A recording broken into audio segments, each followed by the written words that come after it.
2019 Gilbert Middle School and High School additions and renovations and site improvements. So will you call that to order? Do we need roll call for that? Yeah, let's go ahead and do that. Brian? Here. Tyler? Here. Kim? Here. John? Here. And Dick? Here. All present. Okay. All right. Is there anyone that would like to have public input on that? Adam, did you want to add anything at this point? I don't think so. I Okay. think our discussion the other night during the work session was good. Good review of the budget to date, as well as, I guess, the drawings and the scope. And the Gilbert Community School District, we Sorry. have a motto. I wanted to listen to myself. Sorry about that. So Gail has up now just kind of the budget summary sheet that we use, spreadsheet we use. Ultimately, it shows that we are currently about $93,000 under the budget. As Tyler mentioned in our work session last time, there were a lot of dollars that moved around from first budget stop to second budget stop. But ultimately, we reduced the cost down so that we are currently under budget. Sam or Art? Yeah, so this number represents the total number, and the bid package that we'll be asking for approval for tonight is for the bid issuance number 1, which is a fraction of that or piece of that. So this represents the total budget, the first phase of the total thing. Okay. All right. Thank you. Anyone else like to make a comment? Any board members like to comment on the public hearing? All right. I'll entertain a motion to adjourn. So moved. Have a second? Second. Any further discussion? All in favor, say aye. Aye. All opposed? We stand adjourned. Roll call for our regular board meeting. Brian? Here still? Tyler? Yep. Kim? John? Yep. Gavin? Yep. All right. You have the agenda before you. Is there any changes to the Which agenda? means The every order of student the that walks agenda? through our doors is given before they die. I'm just going to go ahead and shut it down. Just make it Who's messing with who sent it in the email? Okay, entertain a motion to approve the agenda. Second. Further discussion? All in favor, say aye. Aye. All opposed? And we have Kaylin Schmidt with us tonight to discuss her ideas with regard to potential energy savings. Kaylin, would you like to come forward, please?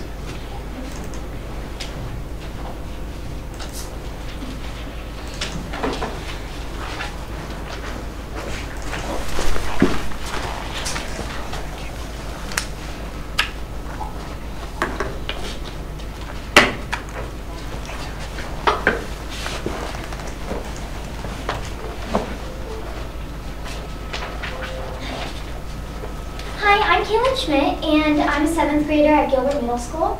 And today I'm going to be presenting to you about why I think we should install solar panels on the middle school building. I first got this idea a little while ago, and so I contacted Mr. Danielson, and he said to contact you guys.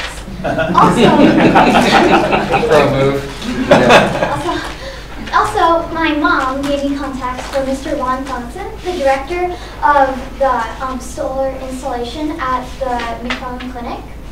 And so I also interviewed him, and also the figures and graphs in this presentation, most of them he provided for me. So here's my presentation. Thank you for letting me practice there.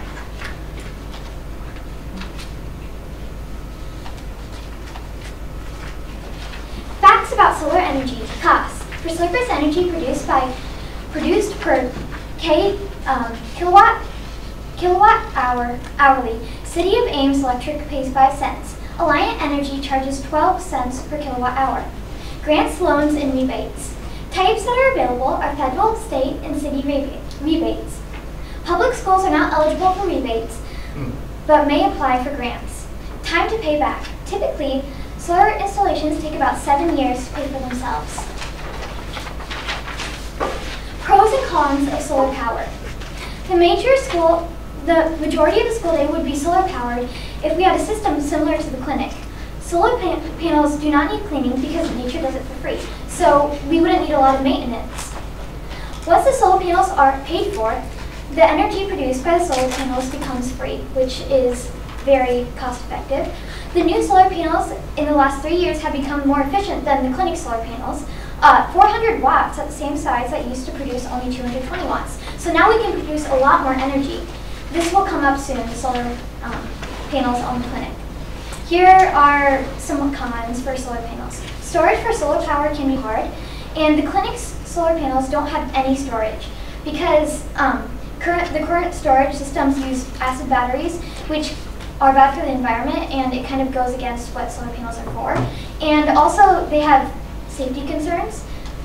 And the startup costs for solar panels can be high and difficult to secure. Okay. But there are other solar schools in Iowa and also in the US. As you can see from this figure here, there is a lot of solar schools. Also, having solar power on your school is not a new idea. I already said that. There are now over 5,000 schools across the country that have installed solar panels. And students get to experience how to produce clean energy at a reduced cost and help benefit the community. Also, here's a graph that shows the clinic solar power on a typical day. So, I don't know if you can see it here, but at about 9 a.m., solar starts to overcome the usage. So the red is the usage of energy, the blue is the solar power being produced, and the yellow is the sun's radiance, and which means the power of the sun. And so as you can see, it was a very sunny morning, but some of these drops near the afternoon is where clouds cover the sky. But on a pretty sunny day, it would be a full arch. And so most of the school day would actually be paid for. Here is a cost comparison for after and before solar panels were installed in the clinic. So the yellow part is after the solar panels were installed, and the white part over there is before. And so you can see the reduced costs from that over the years. Okay, so the clinic project, what Mr. Franson did in his opinion. He spent 4 months researching, which is a long time, but since in this presentation here's a lot of his research that he gave to me to give to you.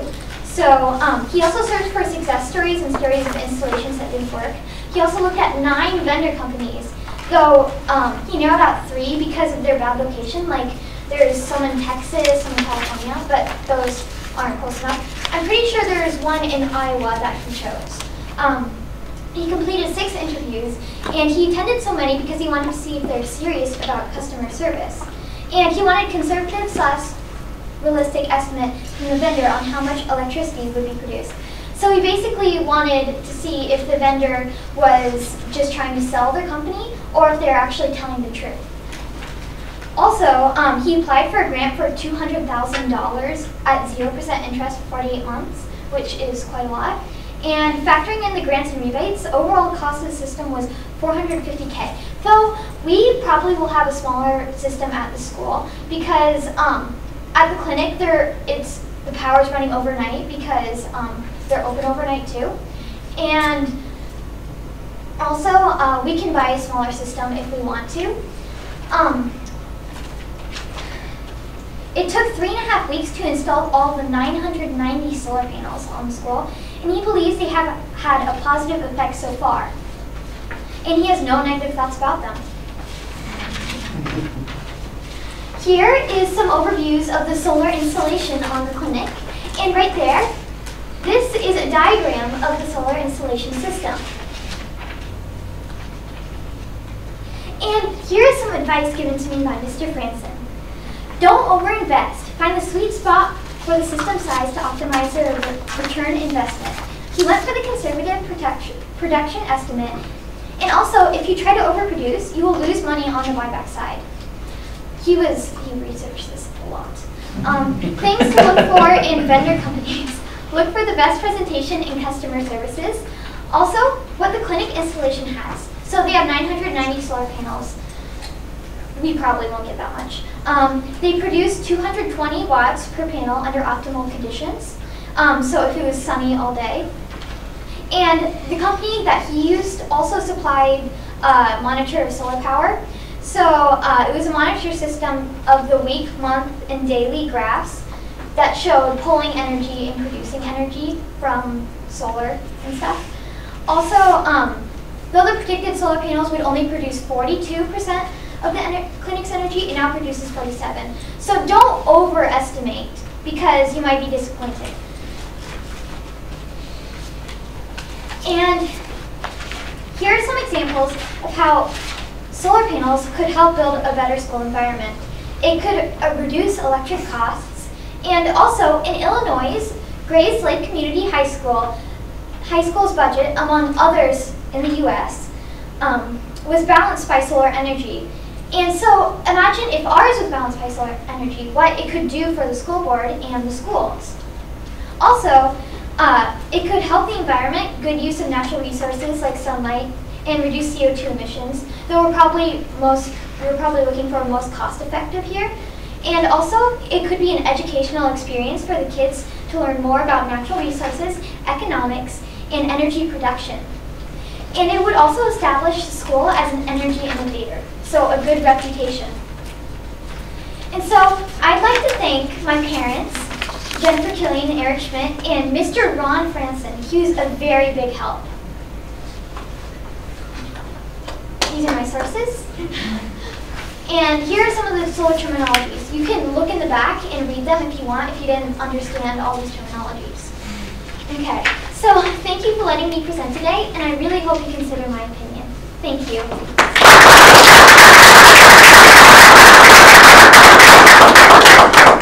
Do you guys have any questions? You know, I do, and I don't know, this is going to show how much I don't know about solar energy. Thank you. You're so nice. So,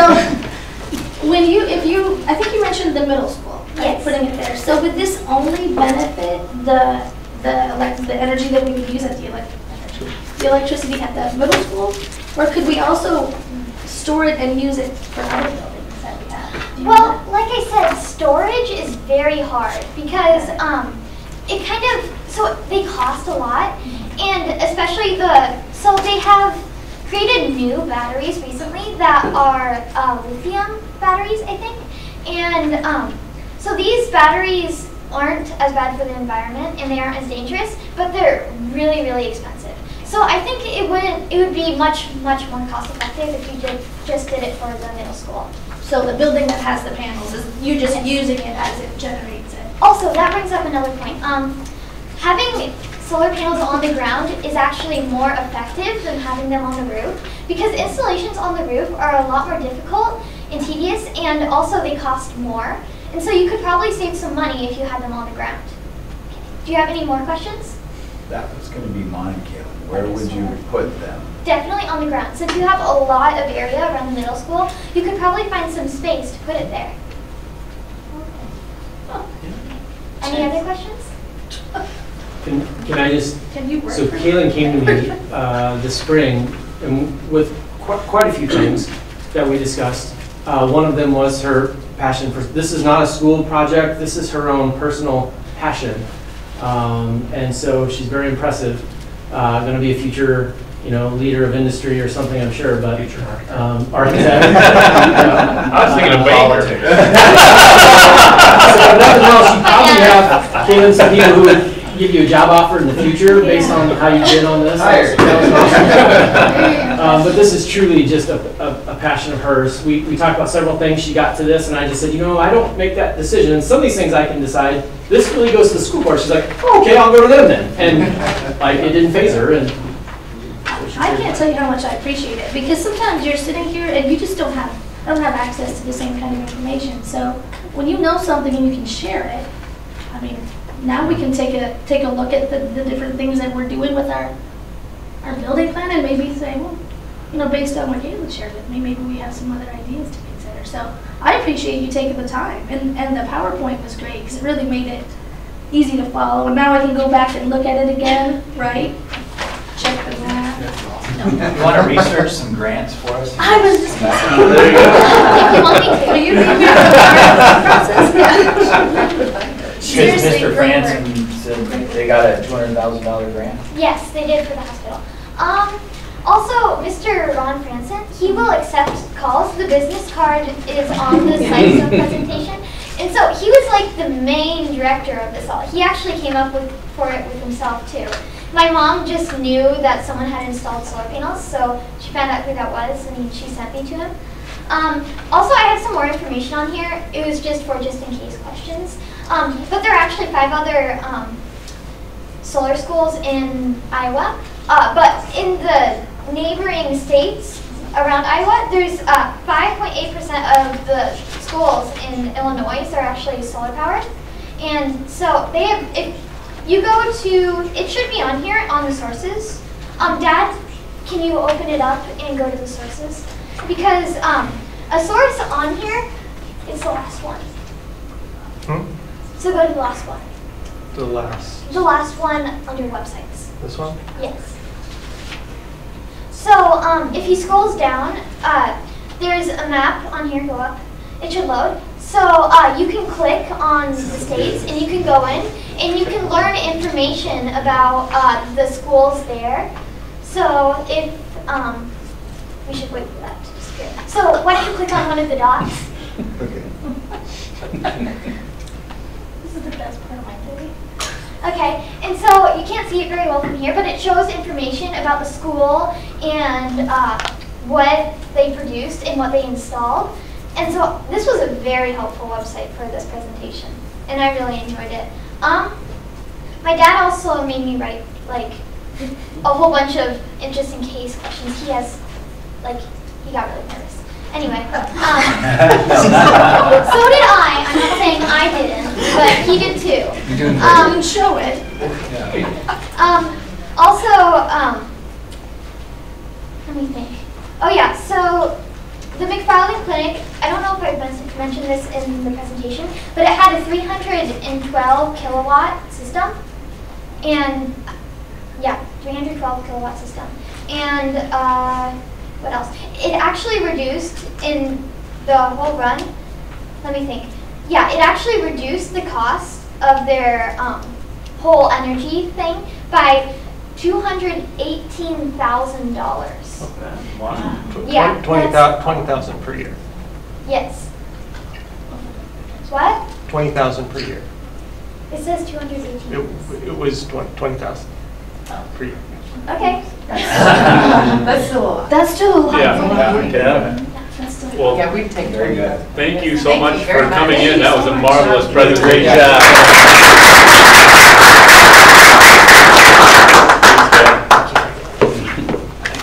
Thank you. It's really fun.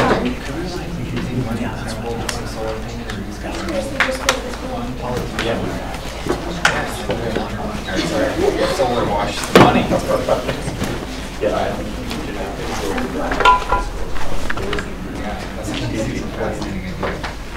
Okay, oral reports, 17-18 district goals.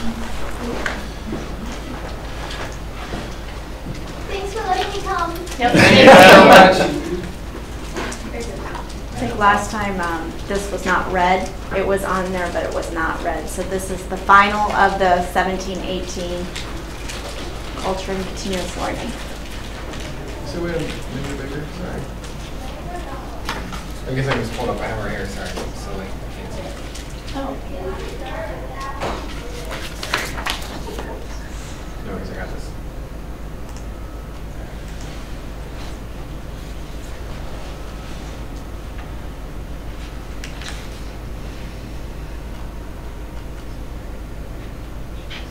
I'm afraid to open mine up, what may pop up here.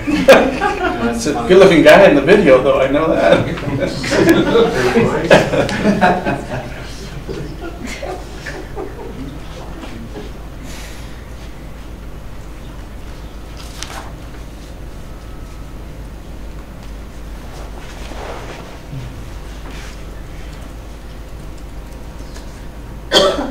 Any questions on anything? So on the IPI, or the, get this right, the PBL outcome results, and we talked, I think the last comment was we rolled out to staff during October 25th to 17th. What was kind of the end results of the year, Carrie, that you'd say on the PBL that you'd want us to know? From a high I'm actually level? going to present on that next month, but. Okay, I mean, that's. yeah, no, I'm going to, that's what, yeah, we'll be sharing that next month. Okay, oh, that sounds good. And we kind of talked about the pretty good update on the IPI.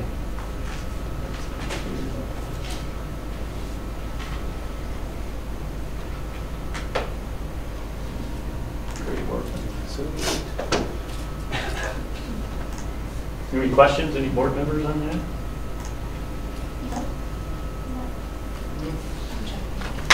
Sounds good.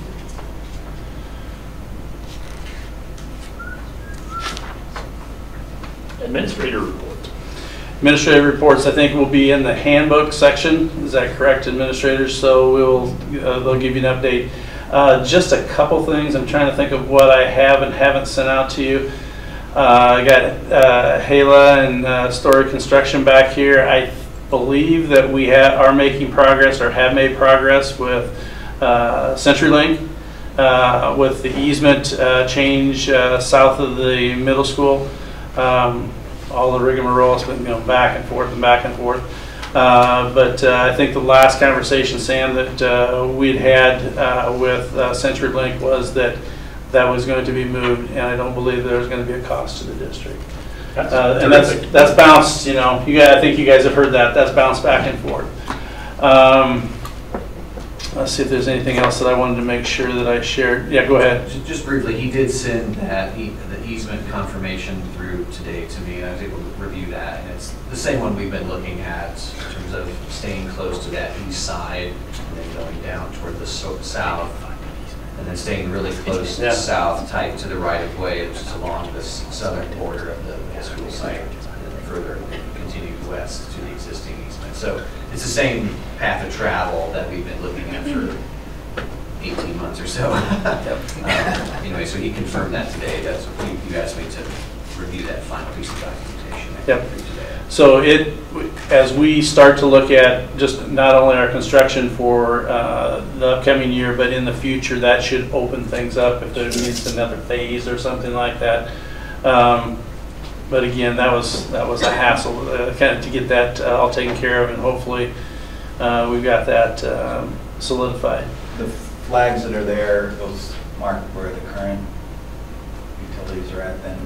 There's been some flags up for a handful of days. Yeah. Sean confirmed with me, said that he's going to send his staking survey crew out again just to make sure that none of those have shifted before they start work.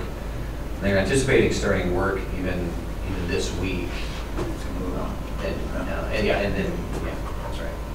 And you're not just talking like a cable or anything. I mean, there's like 400 pair of wire there, and there's 911. So I think it's a delicate move. Big deal then. Huh? Yeah, it is. So, but again, I think, you know, I don't know if you call it compromise or working together. Hopefully, that's what we've been able to accomplish here. Right. Yeah. That's all. I just wanted to make sure that you were aware of that and that we're moving forward. So we should be seeing, Mr. Danielson, something happening as far as some people tearing up some things in front of your, south of your school here in not too long. I told him to contact you with a specific date. He said we should be starting this week. I asked him if he could share that specific date with you and me, Lindsay, just so Mike and your crew at the middle school is not taken by surprise on major equipment showing up, no place to park or whatever. So. Yep, exactly. Thank you. Anything else on the administrator reports? Anybody got anything? Announcements and celebrations. Anything you guys like to add? Well, there's an outfit that does school rankings, and their 2019 school rankings came out based off last year's information, and the Gilbert Middle School is #2 in the state of Iowa for public middle schools. The last 2 years in a row, we've been #1. Pleasant Valley jumped up and nipped us this year, but we're the rated number 2, so that's kind of nice. Yeah, congratulations. Good. Congratulations. It's good. Anything else? I was expecting construction's done. Yay! None of that going on at the elementary school. What was that? It's not done. Not done yet. Are we gonna celebrations yet? Cool. How are they coming at the intermediate school? End of the day tomorrow, there should be. They're hustling right now out there if you walk They're out still there. working? Oh, yeah. Yep. Yeah.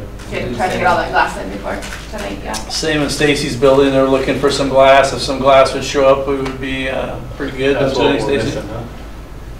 What, That'd be awesome. how long until they're done? End of September? Done. We have, the fire-rated glass was the kind of laggard product. And that's the glass that's lines the corridor windows between the corridor and the cafeteria, as well as the glasses in the door from the cafeteria to the corridor. And that delivery date I have from Corning Glass is on September 7th. So that's at least identified delivery date on that. And they'll have to coordinate the time that they can get in and do the install, either on weekend or after school hours. So it's not to disrupt the students while they're here. Okay. And so in the app, can I ask a question? Sure. Sorry. So in the absence of that, we're still okay, like to start, you just don't have glass in those windows, or what's the, and I know our district is going to be in this state of construction for the next few years, but is there concern about it? I know it's not done and I wish it was, but is there concern about school day impact to this, or? Stacey, I can weigh in if you don't mind. So there's been communication with the State Fire Marshal, and Harold Pike Construction is working with the State Fire Marshal on what they will allow us to put in and still maintain proper code minimum for safety. Worst case scenario, an opaque wall system like gypsum wallboard can be put in that frame on a temporary basis. I think that Stacy has some ideas of some cool wall graphics and things that can go on there that HPC can help install in the interim until that glass comes in. That's worst case scenario, which is still a feasible scenario to allow kids and staff to enter the building, right? What we're working with is, can we put in some 1/4-inch glazing, non-safety or non-fire rated glass? We still want safety glass. Can we put some of that in temporarily at no additional cost to the school, but just so it's open and it's viewed as intended? Now there's a potential safety concern there. If the State Fire Marshal wants to maintain the highest level of safety for fire, then we won't do that. But we'll be sure to clear it with them. It seems like it'd be better than press board though, wouldn't it? I mean, for a fire retardant kind of thing. Well, gypsum wallboard is Oh, inherently okay. fire resistant, where tempered safety glass has a certain level of that, I but see. not to that level. I think John Williams from HPC was going to try to, I think the fire marshal was going to be maybe at North Polk or something like that, somewhere in the area. So he was going to ask him to come up and take a look at it. It really looks nice. If we could get the glass in there, it would look even better. I think Stacy has thought over some creative things to do, possibly. I'd ask if they could just put a plexiglass in there. They won't. I don't think he's not shaking his head yes as far as the fire marshal for that. But I think that if he sees what we have, maybe he will let us go ahead and, I don't know, maybe it's left open. When I went in there today, I couldn't tell if there was anything in there or not. It's kind of deceiving, but that's, I guess, one of the things that we're dealing with. In Amy's building, it's her entrance there, and they've been working. They must have had 8 to 10 people here today working on that. My understanding, and I don't want to take up a lot of time, my understanding is that is going to be finished. Is that what you've heard? Yeah, they is that what you've heard? The day Okay. tomorrow, they said. Okay, good. Well, with the install, the tech, the wiring stuff might be a little bit longer. Actual doors. Board reports. We had the ISB annual convention Mark your calendars. Mark your calendars and let So marked. Gail, who's up? Someone's a representative. That's there. me. Yep. I mean, I can't wait. Going down. Yeah, going down. I'm excited. When will you need information to register? What's the, Let's see, register by October 28th. for to still get that early bird? Yeah. So I'll include it on the next 2 meetings yet. Yep. Okay. Good. Any other board reports? We met as a policy committee, Kim, Lindsay, and Vic, to go over covering a policy that would be really nice for us around the student walkout stuff. We met on Thursday night, so it was too late to get into this, to get our first reading tonight. But it's, we kind of printed out our existing policy and then the legal advice we got from the lawyer around the student walkout earlier, or previously this spring, and made a few additions that are I'm really excited about. They're very simple, hopefully, and they kind of encompass like the conversations we've had on the board. We'll have those in the packet next time. September 10th meeting. September 10th. Yeah, well, thanks for working on that. My pleasure. Okay, new business, construction. So, I guess we have some apps here. Yes. So this is our, I'll say first draft of maybe what the site utilization will look like at both locations. So currently this is the middle school.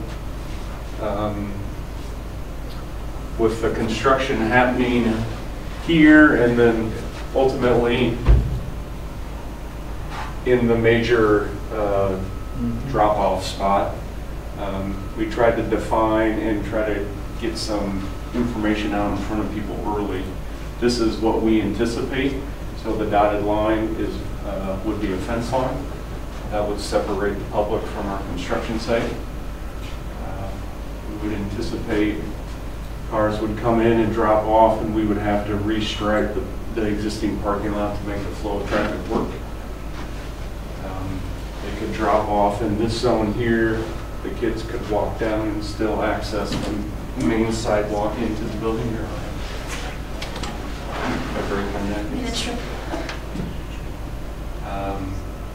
To get access over to here, we were anticipating traveling on the existing gravel road that goes around to the back, and then we would extend this down to gain access to this. We wanted to keep it around the back of the building because this is a busy bus drop off.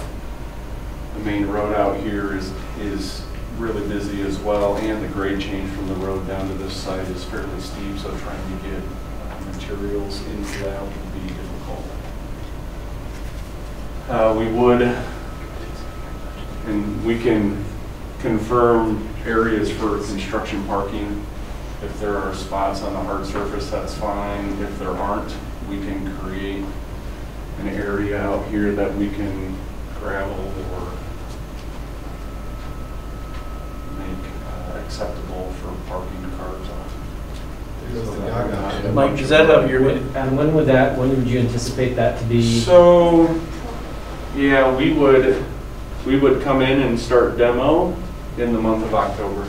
So the fence would be up in October. I think it says through summer, right? Yeah, through summer. Will that affect your playground at all? Yes. Well, if they put gravel parking there a little bit, it would. Yeah. So I think currently. But they were going to have to use that anyway. They were going to expand the parking anyway. Yeah. So I guess the shaded here is the parking expansion that would occur later towards the latter end. Not initially, but like I said, if we needed to start that earlier, we could start and create more hard surface and park on that. What about the staff parking? Is that impacted by this little route here? Like, do you lose spaces? It will be. It won't be bad. Of course, my bigger concern is, when we have basketball games and crowds. That will be.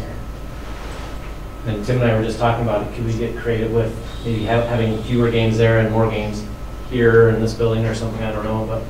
When does the game season start? For basketball for the middle school? November. With the split season, girls start in November. So I just have kind of a very specific question, but when your kids are at basketball or volleyball or something, which I guess that would be over, mostly basketball, usually you come in, after practice and you can pick them up and they come out that door, which will obviously not be available. But will we have even line of sight? Will they know when we're here, or will all the kids have to kind of group outside for pickup? Probably, Deb, what we'll have to do is use the bus drive, the circle drive for pickup. We'll have to communicate that with parents. Yeah. I like that. And do that. If it's really cold or something, I was just thinking, but yeah, that's fine. I was just curious. And we could do that with parent drop off. We could have buses pull in and drop off by the construction, have parent come in and what normally is a bus. We can make all that work. It's just going to be fans and basketball. It's cold and it's windy and if we have grandma and grandpa's coming to the game, that's quite a ways to be back, but so I suppose it fills up anyway, so.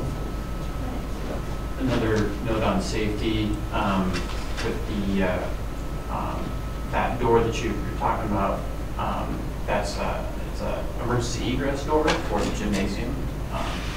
And so that there'll need to be a path maintained through the construction site that's accessible, kind of temporary accessibility is usually plywood on some sleepers to get through the construction site.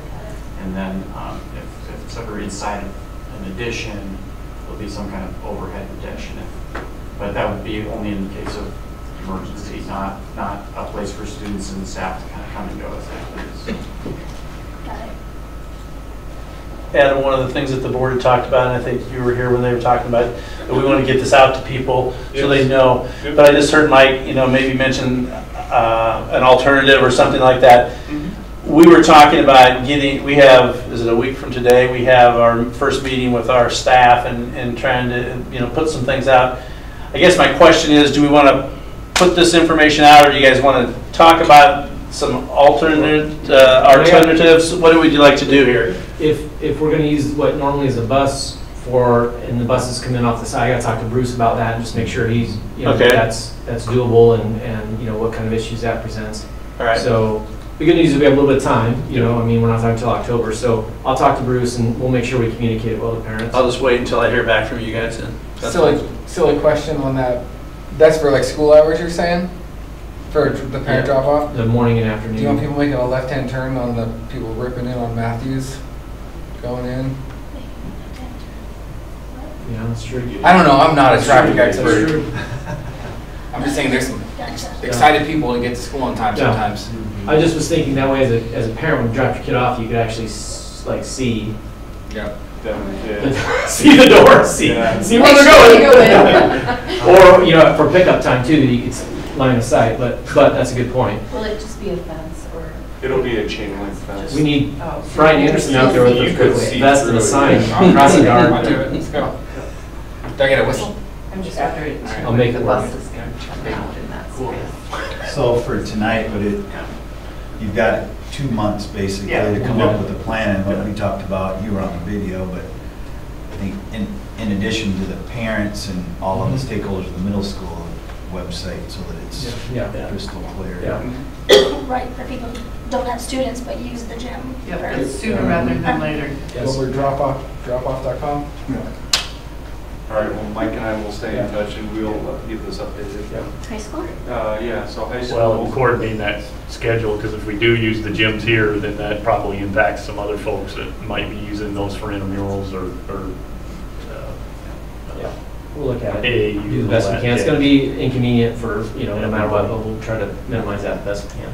And we need to make some graphics that say, okay, the game's at a certain building and enter through this door. We can make some quick graphics of other buildings too, tell them what doors to enter or not. We can work with AG as well too. So whatever you need, right? Thank you. So at the high school, we have 2 additions as well.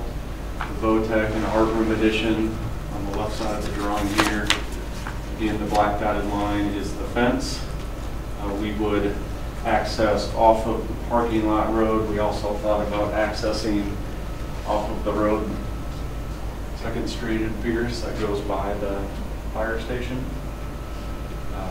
we have trucks or something that we need to get in that can't make the turn into the parking lot, we'll turn onto the grass, and we need to create a road there to create access. We don't have a lot of big materials on this. The joists that come in on semis should be able to make the turn into the parking lot and be unloaded. Also, like Art said, the green dotted line is a path of egress that we'll have to keep in check for emergency use. That is off the north corner of the building. The orange area, construction parking, I don't know that we'll need all of that. That was just our thought process. Also here, if we need to create a gravel lot somewhere so we're not taking up spots of faculty, we can do that as well. I haven't been in that parking lot, I don't think, during the day to understand how full it is. I don't know how full it is during the day. And like I said, if it's, that's just our construction parking during the workday, so at night, if there's an event at night, there won't be anything out there. I mean, it can be used for concerts or basketball games or whatever. I was going to say, that's the biggest thing, is that the lot is not full during regular normal school day, but when it comes to events, especially theater or even sporting events, a lot of people in sporting events park on the north and come in on the north. It looks like it would be able to maintain the busing through normal route. Yes, you should. Now, I guess I don't currently, do they pull all the way up to here? No, they pull up. Do they generally drop off close to this? Yeah. So we are taking this curb line out, but we would just have that same chain link fence posted right on the edge. And what do you anticipate the greenhouse space? The current greenhouse is going to disappear. It is. When do I anticipate the new one going in? I don't know that I have that off the top of my head. Because that's going to affect programming, landscaping, horticulture, and central classes if that space is no longer available. Okay. That might be a consideration we need to think about. Could something be done in advance to put the new greenhouse up before we, pick that one up? Because that's going to affect scheduling, it's going to affect offerings for our school. Other than that, it looks like not a lot of major disruption in high school. No. Generally here, it's kind of back of the house. The students are, on the the south side of the building, area. so. In the same timeline, October. Yeah. Yep. How many additional football games would there still be in October, home games? Because that would be that and any band or choir, right? That'd be when we'd use it. Volleyball and basketball, we don't do that lot anymore. So, let me check here. But with concerts, though, if you had to, you could close that lot and have everybody park on the south side. Yeah. It's just a change of how we do things. Mm-hmm. But any event that's pretty full, and then that looks like that sidewalk will be compromised during the construction, right? Correct. Will we plan to go have a temporary one there? So we can, we could lay down. October 12th is the last home football game. I have to think if that needs to be an accessible sidewalk on that side. You guys know? Do we need to have it be accessible, or is it nice to have? That's my question. It doesn't. Because there's other accessible routes on the south on the other side. side. Okay. So we could put in gravel. Mainly that's a cut through during football. Yeah. Yep. And then, that'll all still be in place in the spring yet, construction, so it'll be the 1 or 2 home track meets.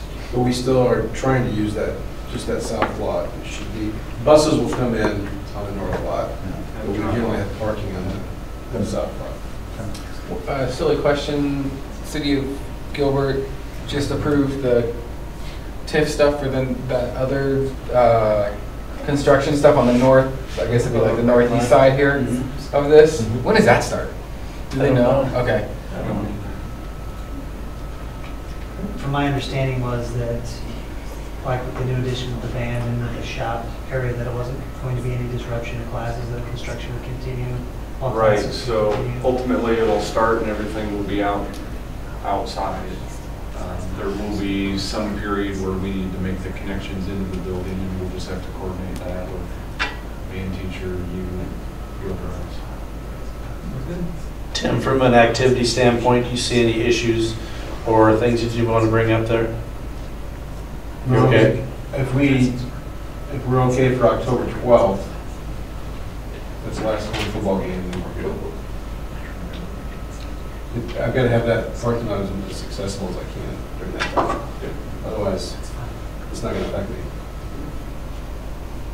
And I think whatever changes we need to make, we just need to be very thoughtful about communicating those to our patrons. And, we have to close that lot at certain times, and as long as we give them plenty of notice, I think we should be fine. I don't foresee needing to close the lot for anything. It'll just need to be communicated how to get Greenhouse would be the big thing. Yeah, I'll look into that. Okay. Yeah, that's See how we can sequence that. Can the greenhouse be isolated? Can you put a fence around it, there's a little path to it? I'm just going to dive into the details of that story. Yeah, I would actually recommend that we table that discussion for, I think that's one of the more complicated nuances of that. Okay. Any other questions? Thank you. Thank you, Adam. Thanks, Adam.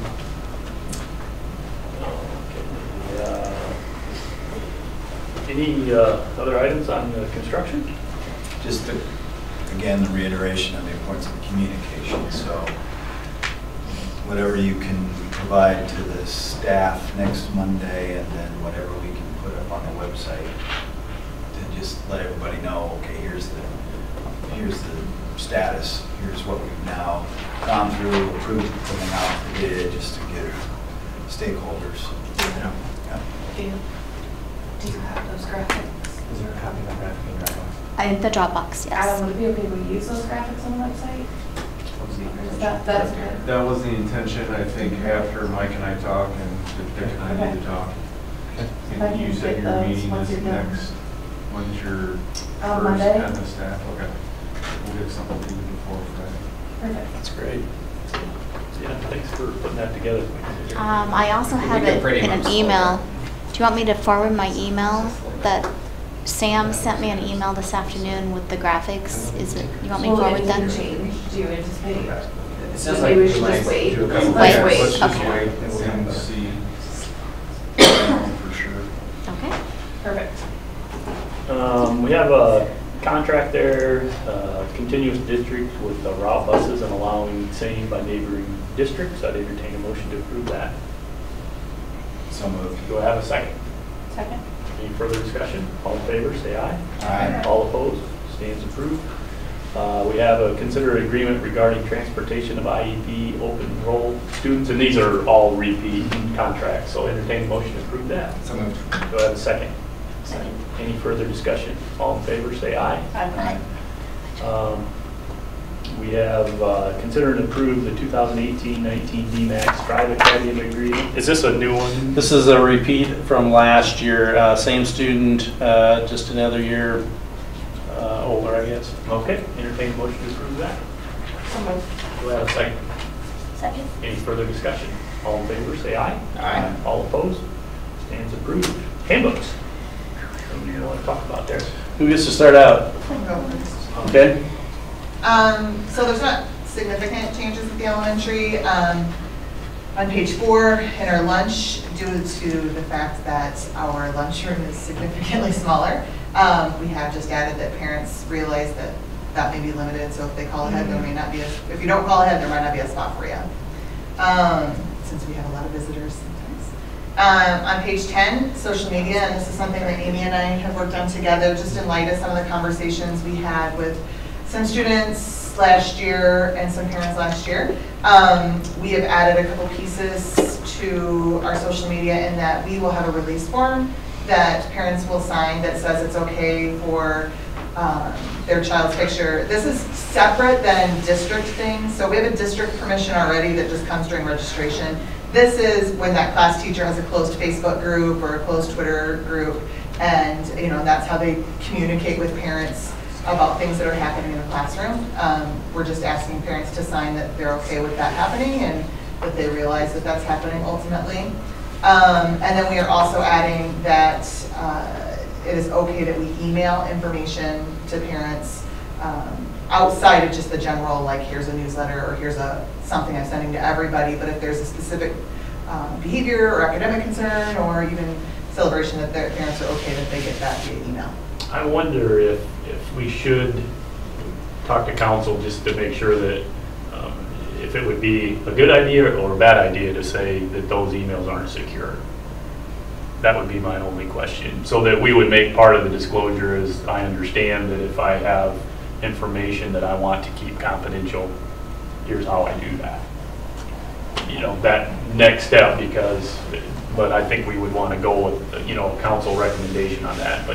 But I think that would get at, you know, protecting the district with the idea of, hey, we provided a secure means to communicate that, and we effectively said this is not a secure means, but I think we would need, council's advice on that, but it might be a good idea just to bring up that well, ultimately, council's advice has been that it's appropriate for us unless the parent says we can't. Yeah. So I think we were just taking that next step forward. I mean, that's ultimately what council's already said is that us emailing parents is fine. Okay. It's now when you have the parent who says, I don't want that to happen. So I think we were just being proactive in ensuring that parents realize that that's... As long as you got council's feedback on that, that's fine.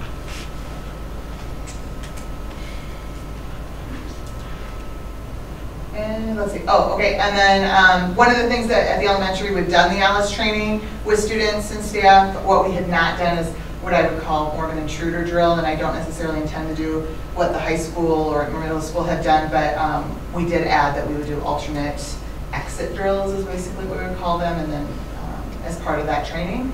And just the last add is that the PTO is no longer publishing a directory. And so that became kind of a little bit of an issue this year for parents, trying to make play dates and such. So we just added, is on that same permission slip as the social media, that parents are okay at the beginning of the year, the teacher will kind of compile a list, and here's emails, and if you want to communicate with somebody in the class, if you want to invite them or need other information, here you go. So they'll be doing that. We won't be doing that by a school-wide effort. That'll be like, here's your homeroom information. Anybody who is okay with sharing that information. Stacy, is that Alice drill, the third bullet? Is that just like a more age appropriate? Is that what you're saying? Like yeah. So when they kind of do the Alice drill, they talk about some things. They run through some various scenarios. They kind of yell and scream and try and do that distract piece. But ultimately, we haven't gone further and have that like now you're in the classroom and you're going to do something separate. So we're really practicing. They always do the initial exiting the classroom during a fire drill, so this is okay for, especially if they're in the second grade on back, like we're going to actually go through the window and see what that looks like because we don't usually practice how that happen. Thank you. For some kids, it'll be exactly what they do during a fire drill, so because they do already go out the back door. And then we will practice walking to our rally spot as well. That was a suggestion from Story County Sheriff. Looks like Amy's up. So for the intermediate, I'm getting feedback from my colleagues here that I need to update my tiger. So I'll see if I can get that from our excellent AD. I thought he was kind of cute. Very similar to Stacey, I don't have the lunchroom thing, or we already do the Alice, and that's in there, but I added the social media and the permission for parent emails that we're going to add. So no major changes. Next one. So the middle school, I highlighted the changes in yellow. Most of it is highlighted in yellow because I don't believe it had been updated in some time. Most of it did not align with current board policy, so I simply did that. There's no changes to any policies or anything. It just mirrors current board policy. So yeah, I think it had been a while since it had been compared to board policy. Thank you. How long did it take you? Not that long, really. And I want to add, he had it to me before he left for the I think I think you were my first person. Well, when was this during celebration? I put a cover on my handbook. Can we see his cover? Yes. Scroll Is it up. yellow? No, surprisingly it's not, but I did put our Gilbert G on there. Oh, man. I looked at the handbooks from other middle schools just to compare, and they all had these cool title pages, and we never had, so I figured I better put a title page on it. So there we go. Something the ladies have on both you guys, they have these nice little welcome letters to the parents. And I think that it would add a flavor at the beginning before you get into, guess what? Guess what? So if you guys... You're saying it all wrong. Just set the climate culture as to how we want it to be. I was reading it through and I thought, oh, this is nice, this is nice. And then I was like, whoa. All right. It's serious. It's very serious. I will, for next year, I will have a letter ready no, as soon as, okay. Yeah, it would be nice. Okay. Just kind of a, you know, I'm not all rules kind of guy sort of thing. Hey, Mike, I love the rules. And the other thing I like is that you reference the policy, so. I tried to where I could find it. I tried to reference board policy, so. That's good. I think I mean, you had vision. He has a vision in there that softens his rules. Hey, I still love you were first, man. No, I mean, great work. I'm not saying anything. Regardless I of was what like, Kim says, nice job. Yeah. Sweet. Yeah, I'll add it. Okay, thank you. Let me say that was the first time I've actually read the handbook. I have a tiger in my handbook. Nice. There you go. Yes. Tiger. There you go. Tiger eyes. All right, I did mine a little different. I just did referenced old adjustments and new additions. The biggest thing is I only had two things. I adopted the district's non-discrimination policy. It was just old, it needed updated. So I just replaced, so mine matches everybody else's in the district. And then the big revision was the dress code. We have a school leadership team, a policy leadership team that when we met at the beginning of the year, they asked, would you care if we looked at our dress code? And I said, sure. What are you thinking? Well, we just like to update it and look at it a little bit. It's outdated. There's words like do-rag in there that are still very old. It's very long, and it's like, it was very long. You know, and it had a lot of specific, like, lengths of straps and lengths of shorts and stuff that didn't honor changing of looks and clothing styles. So what we did is we just took that policy and streamlined it down into a much more succinct policy. What that group did is they first started looking at policies of surrounding schools. Then they kind of looked at nationally what's kind of going on. And then they also had meetings with students to discuss what they didn't like about the dress code and things that were bothersome about the dress code or how it's been enforced. So they got some student voice, which I thought was interesting. And after doing all that research, they just put together a very succinct, very straightforward policy that wasn't shaming in any way, but yet still held us to standards that, you know, we could enforce within our building. So we mainly took the old policy and just streamlined it using more updated language. Any questions? I have a question. I don't know if this is the time to ask it or not, but first of all, I do. I love that the students were involved in this. I know personally I hear about this all the time at home, you know, so thank you. I have some ammunition now, but I like the revised wording, and I think you talked about it with the shaming and the things that it's really gender neutral. I think there was a lot of it that seemed to call It was very female focused. It was very female focused. My only not concern, I don't want to change this, but the others don't have that language. And so now those students that have, or those parents that have kids in multiple buildings are just obviously seeing very different wording. And it's always been that way, right? It's always been that, I think, that each building kind of gets to set their own dress code. But I'm just wondering when the appropriate time is to maybe if people agree to change Well, that I tone. think I'll just speak from my standpoint is, it probably really starts come middle school, high school, where they start expressing themselves more through their clothing. And I think styles change, and I think we need to acknowledge that styles do change, and our policy should be reflective of that. Like for example, there was shorts and skirts will cover the leg to mid-thigh or longer. Like, I'm not gonna go out and have girls stand up and put their hands by their sides and check. Everyone's got different torso lengths and arm lengths, and styles of shorts are different. As long as it's respectful and meets the standard of decency and covering body parts, I think we can use that within our own discretion to enforce that. I think, it gets a little different as students get older. They move more toward expressing themselves through their clothing. Yeah. So I don't know if my policy has to definitely be reflected in other policies. But, No, I think it all has to be, it's all kind of building. for example, one of the new specific. styles that was a big discussion at our principals meetings was kind of, I think they call it the cold shoulder. I don't know if it's even, or it's just off the shoulder. Well, there she is, modeling it. Like there was nothing revealing about that. But according to our policy, well, the shoulder's exposed, so that's a violation of dress code. Or the one where it's just right off the shoulder on both sides, but it cuts across the chest.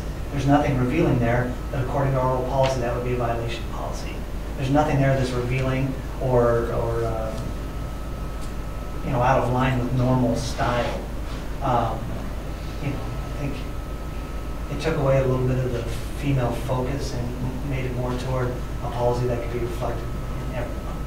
And I think that's the point I was trying to make, is that each building has its own specific needs, and development for the kids, but when it's time, I hope we get to look at that. Is that policy review coming up on that dress code? Is that the best time to talk about it, when we're looking at the policy from a board perspective, or what? But maybe getting some of that gender. Well, not to mention, it Out also of it. it also outlines what they cannot wear, and that didn't change. It just changed. It's very. I just cleaned it up a little bit. It's not, necessarily And then different. it It's just a outlines different- enforcement, how dress code will be enforced. Yeah. That was my only comment. Next year, we're going to uniforms, so it won't be a problem. That'd be nice. Sorry, that's a joke.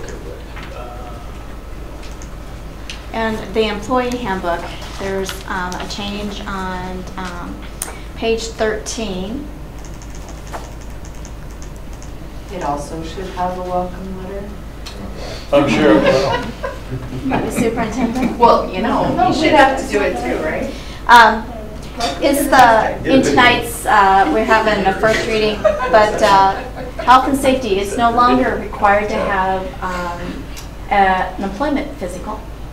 Unless you're a bus driver, then you have to follow the DOT. So if it's not required by law, why have that expense? And we do have it in the policy that if we suspect it or we want to, we could still send somebody at our cost. So we took that language out of the policy to meet 4031, the new revised policy. And then the other thing is on page 29, our ongoing, as employees come and leave, if they receive that 403B stipend, once they leave, they eliminate that. Even if they come back, they cannot get back on. Once you leave, or once you take health insurance, you cannot come back on. So that's constantly changing with our staffing changes. So those are the only things that we had on that. Gilbert, would we change that language a little bit on the personal days accruing, you can carry over to accrued 5, which kind of sounds like it's kind of confusing about how many you can actually. What page is that? It would be under personal leave. Sorry. It's on page 19. Oh, that was too far back. What's the question on that, Stacy? I think just the way it's worded, it says they're giving 2 personal leave. It does say, the last sentence says, employees who do not use their personal leave during the year may carry over 3 personal leave days not to exceed 5 days in any one school year. Okay. If that's what, I'm wondering if that you already entered that when we talked about it. It's in 2 places, master contract. Maybe it's with and here. And I think master contract was might have been the area we talked about. It was worded. Yeah. You comfortable with that? Oh, I'm fine. It's what we do. It's just, when you read it, Yeah, it was Red confusing. fine. Yeah, I remember addressing that. We're talking about it anyway. Yeah. So those are the only for the employee handbook. Anything else under handbooks from anyone? Need a motion to approve those handbooks? or- So moved. Do I have a second? Second. Further discussion? All in favor, say aye. Aye. All opposed? Stands approved. Okay, 806, consideration and action to approve the proposed plan, specification, form of contract, and estimated total cost of the 2019 Gilbert Middle School and High School additions and renovations, and site improvements, and direct Hala Architecture and Story Construction to issue the plans and specifications for public bid. I'll entertain a motion to approve that. What? So moved. Do I have a second? Second. All in favor, say aye. Aye. All opposed? Stands approved. Okay, policies, is there any of those you guys want to talk about? Do you guys want to say anything before? No, perfect. It's more easy. We're not on the clock, are we? You don't have any questions? See, now you didn't think that work session was, see, yeah, it's all being big dividends, That's right? right. You've answered the question. All right. I think we might take off if that's okay. You're not having fun? You're not riveted? We are having fun, yeah. Well, thank you guys for coming in and being available. Not a problem. Thanks. Did you prepare a letter for them?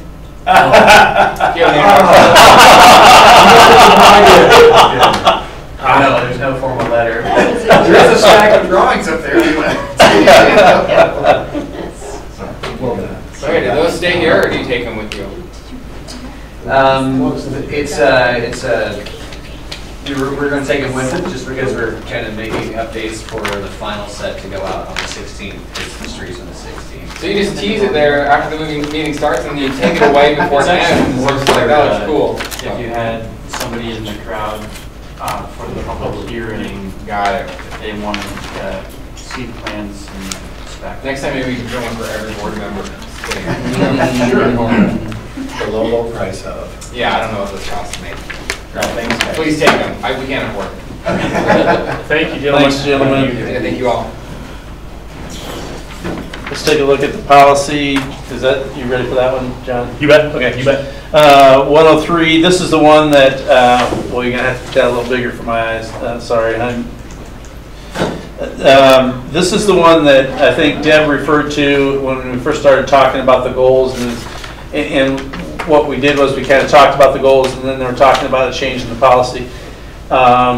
And thank you for everyone for making the adjustment for that. When we met administratively, we were trying to look at it and say, what are some open nights? And we said, hey, is there any possibility you think the board would go ahead and go with it above, or before the meeting? And thank you very much. I know that affects your work day and schedule. But let's, you can take a look at it. I think it's a nice comparison as far as the difference there. I don't want to necessarily steal your thunder on this, Deb, because I know that you worked hard on this change. Is there anything that you'd like to bring up specifically? I don't think so. Other than just, I think I said in my email, this was just kind of born out of going back and looking at the IASB policy and ours and noticing and trying to kind of get my head around it. And then looking at kind of the work that we have ahead. And at times it felt like the policy was a little bit too restrictive. Now, everything about the policy, the ideas about third-party involvement, vendors and stuff, that all made sense. But to kind of dictate it in a policy almost seemed a little bit difficult to work with. Where that come from, Deb, just so you know, is we had patrons saying, we don't understand the process. And so we had to come together as a board to define what the process was because they were asking. And so that was why it was so prescriptive, is they didn't know where they plugged in. And so we wrote it so that they would know where they would plug in. I do have a change for the top one, for us to think about, is under purpose, we changed that to goal. And then we'd say the goal of this policy is to ensure that progress is being made to accomplish the term priorities of the district. So I think what you said was a good criticism, but I do think it would be better to have the goal is we hit the priorities of the district rather than we say the goal is that we establish long-term priorities and review them on a regular basis. I think that's too tactical, and I want it to be more of, hey, are we going to where we want to go? And so that was one idea that I came up to. So change the purpose, to change it goal. over to goal, and then leave the wording. And then just say the primary goal of the policy. You Yeah. guys can think about that. And maybe I can kind of blend the two together, maybe, to indicate that really this policy is about the process. Well, I want it to be about, I want it to be not about the process and to be about accomplishing long-term priorities. I mean, that's what we want to do, right? We're setting this process in place to accomplish our long-term priorities. And so that would be the goal. And maybe that's shooting too high, but I would rather have that this is really about rubber hit the road, not saying that we're going to put together long-term priorities and review them on a regular basis. We're going to get it done as a district. It's kind of wordsmithing, but. Yeah. I don't know what to say. I mean, I well, see your point. It's opinion. I just throw that out as no, I just mean, I don't yeah. know what to, like, I don't know, I see your point, but. Yeah, I mean, I don't know if that's depends what possible. I don't know, as I think about it, that's a good point, 'cause I had not thought about it that way at all. Yeah, like, is this policy covering the fact that we will actually accomplish everything we set out to do? Or is it saying we're gonna put together a really solid plan that we hope to accomplish? Well, that'd be a goal, and that's why I like the wording goal better than purpose, is the idea is that's what we want to do, and so, obviously, when you're talking 3 to 5 year goals, it's gonna be a tricky path. Yeah, so I'm not so hung up on the word that we use, but I am pretty concerned that we make sure that we set forth something that happens. Okay, Yeah, so a little bit of the background is it wasn't happening, Deb. Yep, understood. So, you know, I understand your comments about being too prescriptive or not prescriptive, but there needs to be some expectations that set, because 2 of us will be rolling off in a year. Yeah. At some point, others will be rolling off, and all of a sudden, you get a board that goes, well, what do we do here? Yeah, and I Right. think that I still have that in there, I hope. This wasn't meant to get rid of it, just to make it less, open it up a little bit. And so it still has, every 4 years, the school board and the superintendent will review the district's long-term priorities. A committee will be formed, so it still kind of speaks to that. I don't think it got rid of its teeth, but I think it kind of dictated a specific process. Where I don't think it needed to. Well, I mean, we've talked about it In some ways, earlier. it said who would do something. Sure. In some ways, Sure. it said, and for, you know, the timing I thought was not adequate, so, yeah.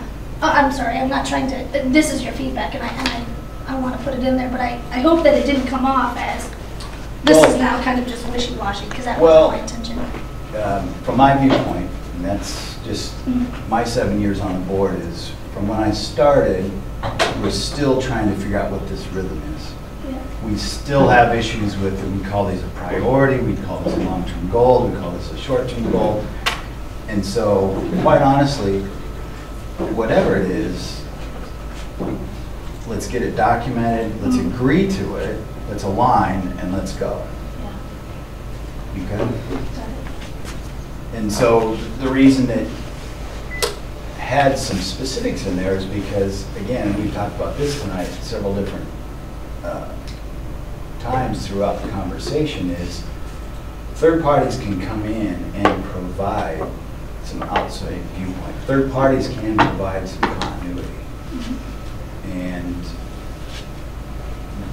from my standpoint, I would agree with John on a comment that, well, we're spending money on facilities for oversight, which, I mean, that's standard policy, well, our practice, but it may not be for this, but I don't know that there can be anything more important than this.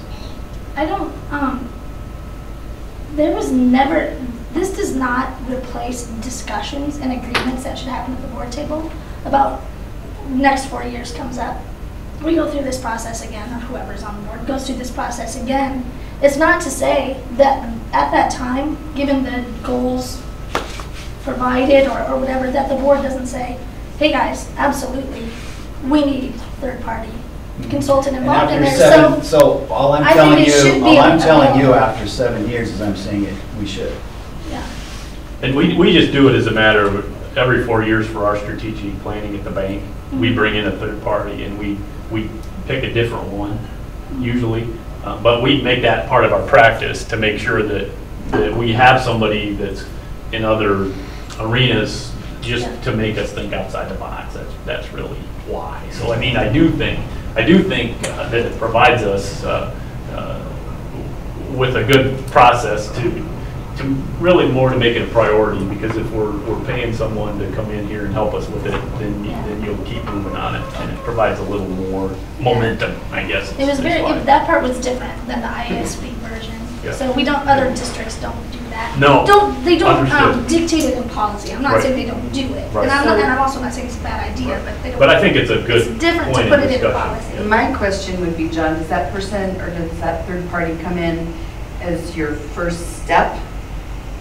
They do. They come in and they would sit down and talk to us as a group and say, what do you think? And then the feedback would be is, hey, we're thinking we're going to go with Ed Leader, and we kind of want to go that. Might be an Ed Leader person, you know, what's that look like? And it's really more probably to bring alignment with this group, as well as making sure we have a well thought out plan that we can communicate and gather in the proper information. So it's more of having people that do this for a living give us guidance so that we know we don't miss on our momentum. Right, but you've still got some ideas in For sure. place, For right? sure. So For like sure. they're saying, tell us what you're thinking about, and then they just further keep nudging it along. Right, and they come like with something like this, Kim, well, have you ever thought of this? Right. Yeah. And so it's not that they're really just help you facilitate keeping you going and getting it done, and provide more resources probably. But I think it's a fair point of discussion for policy. I personally would be in favor of leaving it in there just because it holds us accountable to get it done. And so But I think through a third party, it's not just really about getting it done, but it's saying getting it done this specific way. well, creating alignment. Yeah. Really, not even this specific way, because we could come and have the person facilitating and say, hey, we want to do it this way. Did you cut third party out completely? I can't read that up there. Or is it still in the revision? No, it doesn't indicate that we have to have a third party. And Deb, if we had gotten through 2 4-year cycles and we got it down and it's rhyme and rhythm, I have no problem with taking it out. I just read it as there didn't have to be 4 separate committees and that it was just kind of cleaned up. Because, you know, I mean, like the processes that we've been going through now, like with building have, I don't know. It seemed to me like the policy, and I don't even remember when we created the policy that it was that 17. detailed, but no, I mean, I got that, but I don't remember when the policy was created that we were mandating a committee in each building to do their thing and then to come together and to do this thing. It just seems very step oriented. And I don't know, I think it was, the committees for the buildings came from empowering, you know, our parents and administrators into, hey, this can be what we want it to be, versus I got to get together with the other 4 principals and make sure how I fit into that deal. But I don't think it's a deal killer for me either way. But at the time we had the discussion, that was one of the focuses, is we just didn't want to be one size fits all. We wanted to make sure that it was, you know, down to the school. So if you had a kid in the elementary school versus you have a kid in the high school, you got a whole different set of. But then even issues going you're so looking far at. as like the superintendent will chair each committee, you know, I mean, obviously he's going to be a part of each committee, but anyway, it just seemed very prescriptive. And so. I'm not saying that they didn't include some, and to list some things as best practices maybe, I think that makes sense to list it as a best practice. The things that I think are, for me, that are key are starting in April and thinking in June, to me is nowhere near enough time to do this. This needs to be, I think process that begins early on. Right, but the original plan is that we would start with the third-party consultant in January. Right. And so, So it Because I wasn't didn't as see if that. we waited till January before we did anything. It was, we were gonna hit the ground running in January, so we're not scrambling before school starts. I think we were in kind of a unique circumstance this last January, and I kind of like the idea that we're discussing it now, and we really could like use some of the good work Deb's doing and the good work we've done in the past and move into a process that it really does work. I mean, this last January, we weren't in a position to do this work. So without going into a lot of detail, I think perhaps next January we will be. So how about, does it make sense to maybe just word it? Do you guys have ideas or concerns about adding it as best practices for this policy or for this process might include or something like that? Is that a bridge here between the two, or? If we go with a third-party provider in January. In January or? Yeah, or whenever we want to bring them on board, you know, to facilitate laying that roadmap. Good. That's really kind of what I think could help us. Maybe we just leave the policy alone until we have a person come in and talk with us as well. You know, that get us aligned before we try and make a policy. I don't know. I think, John, did you read the ISB one at all? I did. It just, I mean, a lot of the policies through the policy work that we're doing, we're really going into more of something that will fit all boards long term, and I know that that's what we're trying to get to, is something that's sustainable. Because here was the part that I think we got to figure out, is insert a paragraph describing how your school will provide opportunities for local feedback on an ongoing basis. You know, so I think that was kind of what this process was standing for. So maybe we could adopt that and go back to looking at the standard IASB policy and simply blow that out. The standard policy includes a little bit more school board involvement. It includes different things that we kind of, I understand we kind of went a different way. Well, how about we did this? How about if we just did it as a part of the next work session that we do on strategic planning? Maybe we can hash this out then. I mean, unless you guys think, you know, something needs to be changed before then. But I think I would like to do this along with, you know, that third-party consultant and kind of work on alignment as we get going with that. I think what we have drawn up is pretty good. That I think we have pretty good alignment on. What's that? But we didn't use the third-party consultant to No, start that off. but You know, as so a result of like, not doing that, you know, we probably missed. You know, I think we got to back the bus up a little bit and make sure we got alignment with those groups that we talk about in here, and I think we'll get it. So I mean, I don't think that's a problem. But and flat out, if we're in disagreement on needing a third-party consultant to kick this off, I mean, let's just vote. I'm okay with that too. But I just want to let you know I'm solidly in favor of having a facilitator every time we do long-term strategic planning, because I think it's good corporate governance, or school governance. It does a better job. It's kind of like, imagine doing these building projects without HALA and story construction. You just wouldn't think of it. And so I just think it's good for us to, you know, have people that this is what they do for a living. I'm a volunteer. I would feel much more comfortable having folks that this is what they do for a living, and, you know, interview 3 of them, and if Ed Leader's our guy, you know, have them come in and facilitate. You know, maybe we only need one work session that Ed Leader comes in and facilitates and kind of fills us in on, you know, how all this works, or whatever the case may be. But I'm only one vote, so if the board feels differently about that, I'm okay with that too. But I think it's been very helpful for me at the bank that at first I was kind of like, but after we've done it for 16 years, and it was one of the best decisions we ever made. I think, so one thing, we're not voting on it tonight, it's the first reading, so no worries about that. The second thing is, I like, you know, at first it's sort of like scary thinking about someone else coming in, but I think if their role is to facilitate and ask the questions that we might miss, and we can still infuse what is Gilbert, I love it, right? If they're like, oh, by the way, it's gonna be cookie cutter like all the other 14 schools I work with, that's super lame. And I think I'm scared of that. But as long as their role is just like with HALA or Story or any of these people, they're like, hey, what do you want to build? And we'll help you out. Right. You know, and I think that's kind of a thing I'm interested in. The timing of it, when we do it, I'm less interested in, as long as we get like, we bring them into the place where they can still have like the correct amount of, I don't know, like weight that we want, because we don't want a rubber stamp, and we also don't want to be cookie cutter. So where is that in the middle of those things? Has to be somewhere in there. Yeah, and maybe they can help us hash out the policy too. But I would say, because we're not voting on this tonight, we should probably figure this out.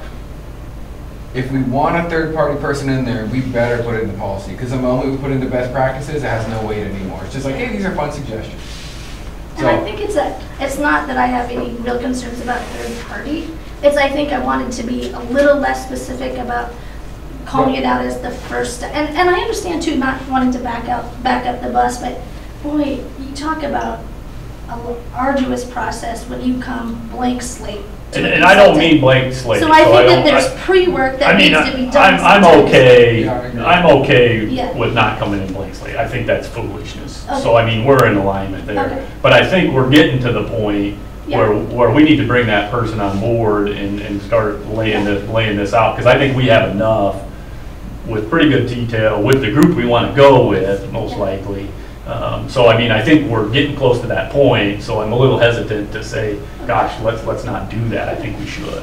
But I'm only one vote, so you know, if we decide that we don't want to go that way, I'm not going to be upset, but Yeah. I would press for it. I would agree with everything you just said. I mean, I'm totally in favor of third party.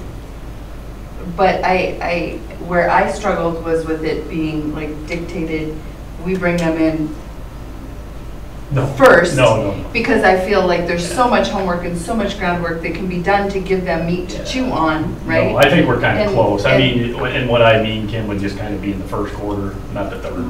Right, okay. Got it. So Yeah, so I don't know, someone help me what I do from here. Do we, like, you said just leave this, just take it off? This is not the first reading, we need to revise it, what's the? go back and wordsmith it and bring it back. We've got 2 more For readings, another- right? Yeah, sure. Right. And is that Sure. is the next time the first reading again, or is it? No, this is what he said. This is the very, I mean, so we can take action on the next meeting. And it doesn't have to be the next meeting. We have to have 30 days between the first and the Okay. second. And we're But, not. there's But another way. It can be.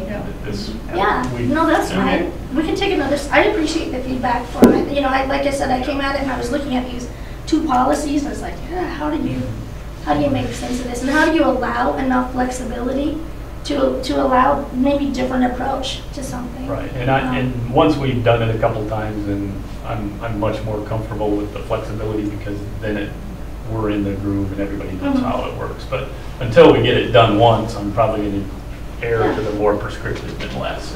Because we struggled to get this done. Exactly. Yeah. So that was part of why, you know, we had to make it that way, was that we had folks wanting to know, hey, how does this work? And getting us aligned was a big challenge, and so we were aligned at one point with this. So. Okay. Ready for the next one? Is that the assistance Animals. animals? This came in. This one caught me off guard. Well, this is something that came out from IASB. I guess there's, It's a hot topic. Vic and I had a conversation, and I think that if you look at the first page, it's for a student that has had that basically prescribed. Is that what you would say? Yeah, it's more service related to medical conditions, although I don't know. Is it going to be a horse or a How dog? many miniature horses That's, you get? yeah, that, just calling that out for me. The first whole portion of this deals with assistance animals due to health reasons, like a student that has seizures, or they use them with animals for students that are diabetic, that read blood sugar, and other medical conditions. The second portion is more of what is the board's take on those things? What is the process for saying yes If or we no? bring someone, right? Yep. Right. And when we talked about that, and that is going to be delayed, because I did talk to Jordan, when we talked about that, it talks about the things that we should take into consideration there. So It looks like good guidance. I mean, it does look like good guidance, but it's the difference between the first page and the second page. When I went to my EMC meeting, and there was a lot about animals, and their big thing is you need to have something here, because everything for them is a service animal. No, it's not. It's a horse or it's a duck. It's not, Cute little puppy in yes, your it's not the goldfish, it's not the, you know. So that's what, if you have it, so this and this, and you have, so you have guidance. So it's got What to is be this? two animals Has anyone represent a service animal. Has anyone seen a service horse before in this context? I never have. I've heard of them. I mean, seriously, I have heard of them as, they're the little miniature, obviously ones, not like a giant. I was impressed with them. There's a video waiting to be made about this. Okay. Okay, so that's the first reading on that one. What are we And so going to do that now? was really just pulled out of IASB policy, right? That's policy framework, yep. The biggest thing is probably just knowing, setting parameters for when we can say yes and no. Yeah, of course. Yeah, Okay. and having it be bathroom trained, I'm sure that would be a trick for orders, wouldn't it? I didn't Thinking. think about that, John. Well, but it does make a provision that you can't have like the person next to me on the plane last week had this little puppy, Yeah, service horse. right? Oh. And Sorry. so this doesn't allow like that. I didn't does it? see, I don't know what. Service dogs are separate than therapy animals. Right, so no Right. therapy, that's right, okay, I just want to make sure that. That's a good I don't point. see, the airlines will I'm not sure what the difference is. Okay, I thought you. It's good to have a policy. I agree. I don't know that I have the right one, so. And what was The the board, complaint stuff. public participation in board meetings, do you have the one from IASB in there? One of the things while she's looking at that, there are two, and I've never seen this done before, but there are two that they're rescinding. And that one was 213 R1 and what was it? Is it 402.5? They're saying that they should, their recommendation is that they're taking out, is that one? Yeah, I don't have, I don't have 213, I just have our current 213. You don't have the IASB one? No. Okay, we'll bring the 213 back to you with the IASB. I apologize for that one. So this revised one, or that's? That's ours. Yeah. Okay. So you can make, I mean. They're saying don't have one? On the next one, the R1, is that one in there? Yes, the R1. That's what you're looking at, right? John's looking at the R1. Okay. The R1, now let me pull that up, that needs to be taken out. Correct. This one. Did they give guidance as to why they're taking it out? Sorry, let's see. They might have, Brian, but I'd have to look back and see. Would you like me to find out and then just shoot it to you? I'm just curious. Maybe this is like not legally okay to have something like this. I'm curious why. Sorry, we've been doing policy for a couple of years now. I've never seen it. I've never seen it before either. I'm just more fascinated. Well, then. I'll check to see if what they had in the prep Probably and then put it out to the board. Yeah, that'd be great. Thank you. Yep. So are we all together on the fact that 213 we'll be bringing back to you as a first reading? Yep. 213 R1 we are rescinding. 213, do you have that one on there for this 213.1? Yeah. Public complaints. Yeah. Is that ours or is that IASB's? Approved. I don't know why it has tonight's date on it, but That must be- this is, what this one is, it's new. So this So did this replacing replace the other one? Yeah. That might be the reason. Because I couldn't Replace understand the difference. R1. that much. Yeah, it could be. General complaints, public complaints. So this is a one was new for public policy. complaints, brand new. It's like almost. But it's about word- employees. word What was the other one about employees? I think it's just that. maybe- The R1 was general complaints by citizens, and now it's turned into public complaints, more general. About employees. And No, then- that's a separate one. Oh, that's the next one. So it's Yeah. 402. Yeah, 402.5, that one That's needs a- to be taken rescinded. out. Oh, Yeah, that one goes away. that one goes away. So I'm assuming 213R1 and the 402.5 Go away. go away when replaced with 213.1. Public complaints. Gail had indicated also that on 403.1, employees' physical examinations, that's just updating it to be according to what is the new requirement. If you weren't interested in one of the first ones, I'm sorry, you can take a look there at what the difference is. It's the strike through, the change. Animals in the classroom. I don't know. This must be a topic that's getting more and more. Was this a new one? I don't know if it was or not. It says that it was December 12th of 2016, so it must be revised. Wasn't this just if somebody brings their pet in for show and tell, the process they have to go through, or? All of a sudden, the elementary and intermediate people are looking at this. We outlined these a long time ago. No, I think we have those policies in our handbook about, like the rules of that. I think this is more like if you're gonna have a pet hamster in the classroom or something like that. 2 guinea pigs here. Gotcha, so like classroom pets. It's a little bit of both, but I think ultimately. Okay. So wait, do we have our own policy that reads about this? I know we talked about it before. So I think Amy and I said assuming we do. Or is it just in your handbook? Just in your handbook? We have a handbook In the policy, handbook, right, okay. which in essence then would be. See what I'm asking? So they usually is ours, and then Yeah. Makes sense.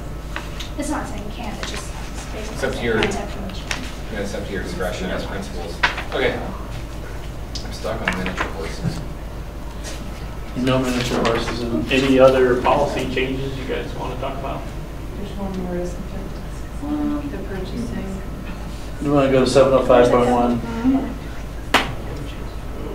Oh, it's a lot of changes. Those are highlighted. Oops. So about 50,000 RFP. the yellow is what we used to have. And so we replaced it with the same dollar amount. What the changes are the strike through. Okay, so the and dollar amounts didn't change. dollar amounts did not change. Got it. Oh, I see. Did away with all that small business stuff. And I think it's more or less, yeah, changing it to the, they want to include child nutrition. There's also targeted small business information in here. But that we're not going to do. The targeted small business, the little background on that is I went, with this policy came out, so I happened to have a meeting with the Department of Education at a meeting. So I went up to the head guy and I said, okay, you know, what is the process for filing this report by July 31st. I've never heard of it. Nobody ever heard about this report that you file with the Department of Education. And he's like, well, this is the first we knew about it, and we don't know what to do with the information either. So then I took the same concerns to our local level meeting we have with the area people, and they're like, well, if they don't know what to do with it, you just don't put it in the policy. You know, it's a recommendation. And so they said, basically the recommendation with the city, with the group, the area schools was, we're not going to make it our policy. That way we don't have to abide by it, because once you have it in here, you have to abide by it, and the Department of Ed doesn't know what they're doing. So they said, you know, what we suggest that what we're going to do is take it out. When the Department of Ed tells us what the process is and what it, then, you know what, we'll put it in there and we'll have a process that we can actually follow. So that was the second paragraph, the third paragraph, the second, third, and fourth paragraph was what ISB sent out. But we're making it after our discussions at our local level, and as we talked about the procedures, the policies, and you know, what does this look like, that we decided that, you know, I think that we leave it out for now, because once you have it in, you have to follow it. So you leave it out. When the Department of Ed comes back and says, we have something in place, this is what you're going to do, then we'll come back and revisit it. But for now, we'll just take it out. Do you know the dollar amounts? You said those haven't changed since the last version in 2016. I guess this is for Lindsay and Gail. I mean, should we be raising those to provide a little more autonomy? Oh, this would be. Right, I don't know, how long ago since those numbers have been revised up to provide? Well, I know, I think a while ago it was 5,000, and we upped it to 10. Because 5,000 was just, yeah. That is a very thing. And is the 50, is that prescribed by some law or? No, I think it's more of a, I remember doing a scenario of the area schools and what did people, and this was kind of an average of what people were doing. Was that a couple years ago, Gail? Yeah, and I think it was, well, maybe it was probably when we were visiting it the first time, 2016. Yeah, it was probably about that time. We're doing a, now I did change it, this one at least $10,001. I think our other one was 10,000. I said 10,001, but. So if the 10,000 makes but I don't sense, have then an the issue other with the question dollar. is the 50, I mean, because basically that's the difference between putting it out for bid, right? And getting quotes. And maybe there's not any situations where you're saying, well, that was just a big hassle and we want that oversight. But I just, for the second reading, I guess any feedback that you might have, or if you had an example where, you know, if that was 75, that would have made this. It's working process. for you or not. Yep. Okay. Yep. Okay, any other questions on the policies? And this is the first reading, so you don't need any motions on those? Right, first reading. Okay. And we'll bring back, we're going to take out 213 and 606.3. As apparently we don't have all the information from the ISB, so we'll bring those two back next time. So we're going to take those out of the first reading. So then the other two, they're just, are they additions, are they changes, are they? Oh, excuse me. So like school nutrition, we just, I'm sorry, I skipped over that one, but. This is brand, I believe, 7051R1. This is brand new policy. And apparently there's the suspension department of vendors, so it gives us some guidance about, you know, what. We also have a nutrition review coming up this year, so we need to make sure that we have all the most updated policies for nutrition, and this is mainly nutrition. So this 7051R1 is brand new. Okay. Was 710.1 new, or was that just a revised? We did last year. That's revised. June of 17.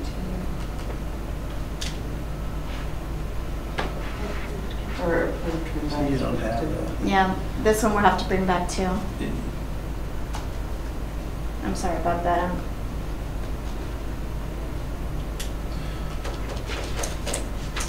But as Gail said, we want to make sure that, well, all our policies are up to date, but especially these as we will go into our review for that. Anything else on the policies? Okay, entertain a motion. No. Who's going on to the next one? Oh, yeah, sorry. Okay. Go ahead, John. 2018 Roy Gray Cross Country Invitational Meet for high school boys, September 29, 2018 at the University of Minnesota. Does anybody? We normally do that, don't we, Tim? Yeah, every other year. Yep. Is what we do. Okay. I'll second. Oh, where was that motion, Tyler? Okay. Any further discussion? All in favor, say aye. Aye. All opposed? Stands approved.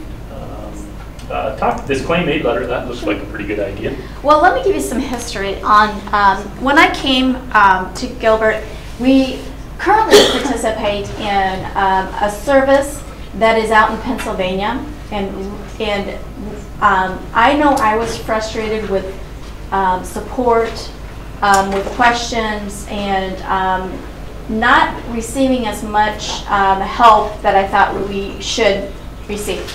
So I expressed my my concerns with Laura Metzger, the school nurse. She had the same thing. But then she went on leave. She came back. She kind of thought, well, maybe I'm just, you know, I've been gone for a while. So we started talking about it, and I said, well, you know, there's mainly three. The two main ones are ClaimAid and another vendor. We met, and I asked her if she would be interested in sitting in some interviews with and seek some other opportunities. Being clear out to Pennsylvania, we didn't get the support that we wanted. So we brought both the two vendors in, and The first one was Timberline. We met with them. 3 weeks, 4 weeks later, we met with ClaimAid. And we thought we really liked Timberline. They're both, if not, they have offices in Des Moines or surrounding Des Moines, and they come out of like Illinois and Indianapolis. But they have local offices in Des Moines, both of them did. Really liked Timberline, but when we met with ClaimAid, what sold us on ClaimAid was the lady that does ClaimAid. She is hands-on from the start. She will actually, we need to provide her a document from our AEA that has all of our list of Medicaid eligible students. She helps us with that process to get as many on board as possible. Now that doesn't mean that they're going to be on board for Medicaid billing, because we have to get approval by the parents and by doctors too. So there's a process. But they help us from the very start of, let's get everybody that we can. So they're at the very beginning of it. And then they take us through and actually train our staff annually. They believe in training. They believe in being as efficient as we can. And the other thing that we liked about ClaimAid is all the area schools have them. And what happens, what she feels like is best for them, and this is part of their service, they come in and they will, all they want to see is the documents, and they will do all the entering, so we don't have our staff doing that, our paras. Right now, our paras, or somebody on staff, usually it's our paras that enters all the information, which is very timely. And not all of them really come with the background of Medicaid billing. They're just kind of thrown into that process. Would you say that was probably a fair statement? At first they were. Now they're like feeling okay. Yeah. So they're on board with whatever, however we want that. They will basically train our people every year. They're very adamant on training. And then if we want our staff to put in the Medicaid, then we have our staff do that, or they will actually come to Gilbert, sit down, and enter all of that for us. Because that's what they do with some of the surrounding schools. They do Ames, they do Nevada, they do Story City, and one day a month they come in and they sit down and process it for us. But it's basically however we want that to work. So we also, through this process, kind of found out that each building kind of did things differently. So it was also an opportunity for us to have a point person that will talk to ClaimAid, and then and that person's going to be Laura, our school nurse. And then she will be the point person for the district and go to the different buildings. And Medicaid, I don't know, maybe I should back up. Medicaid is part of our special ed. And it's usually for high-level students, usually level 2, level 3 students. If their parents approve this, that offsets our costs. We can turn in para, behavioral, transportation needs. It's dictated by their IEPs. And so that's when we decided that as we talked to them and Timberline and ClaimAid, we really liked ClaimAid. And after we spoke to them, it was like, wow, we need a change. What we currently have isn't working anymore. The leader services who we have, they took 5% of our total claims, and ClaimAid is 6%, Timberline 6%, so not a big difference. But yet, there is a 1% more, but it's part of our total claims. And if they provide all the services they say they're going to, that 1%, I think we can make that up, especially if we get more students on that we're missing right now. So, any other questions? Any questions for Gail? Awesome. Yeah. Entertain a motion to approve that. Thank you. So moved. Second. Further discussion? All in favor, say aye. Aye. All opposed? Stands approved. Nominations for the memorial wall? Yeah, I talked to Carrie a little bit about that because we were both involved in that overall process. I believe what happens is I received, which I shared with Carrie, a nomination for Joyce. I want to say that Lordson. Thank you. I wanted to make sure I said that right. And the process then, it goes to a committee, is that right, Carrie? Yeah, and we did that, and there's, the person being, there's criteria, and in the policy it says that 2 of the following 3 criteria must be met. And Joyce, we felt that Joyce did meet the criteria in the fact that she had made a significant impact on the continuation or enhancement of school programs, and that she also made unique contributions through endeavors such as, but not limited to, and we felt, she was a member of our staff, along with, she was one of the founding members of the Gilbert the Youth Soccer Club. Right. And so I think that just in what was presented in the write-up by the ladies that nominated her, we felt that she more than met that requirement for that. So that process being met, that she has met the criteria, but it comes to the board now for approval. And then what we'll do is we'll go ahead, I've talked to the foundation because they're kind of the holders of the money for that, and I've talked to Steve Risdahl, which is the one that originally started it, and we need to get the plaque ordered if we're going to get things rolling here. Asking for your approval tonight for that. So moved. So I have a second. I'll second. I second it. Oh, sorry, Deb took the second, I'll third it. Any further discussion? All in favor, say aye. Aye. All opposed? Thanks, Thanks, approved. Thanks for working on Joyce was the only nomination. Joyce was the only nomination, right? As Yeah, right. that was the only nomination. Thank you, Carrie, for bringing that group together. Summary financial reports, Gil. Okay. I'm going to start off with going back and to review, just wanted to show you our accruals basically. And as of end of July, June 30th, I had talked about there's a lot of activity that happens between July and August. So just for the month of July, we had $676,000, almost $677,000 of revenue come in. And accruals for expenditures is almost 1.8. So that's the activity that happens between this time with all the big open enrollment and tuitions and all that. So, and we're still receiving today in the mail, I just received a $34,000 tuition revenue check. And expenditures, I believe this includes, if I remember right, all of our tuitions today. So I think we have all the kiddos accounted for tuitions, revenues, still receiving in. A lot of our state revenues are so far behind.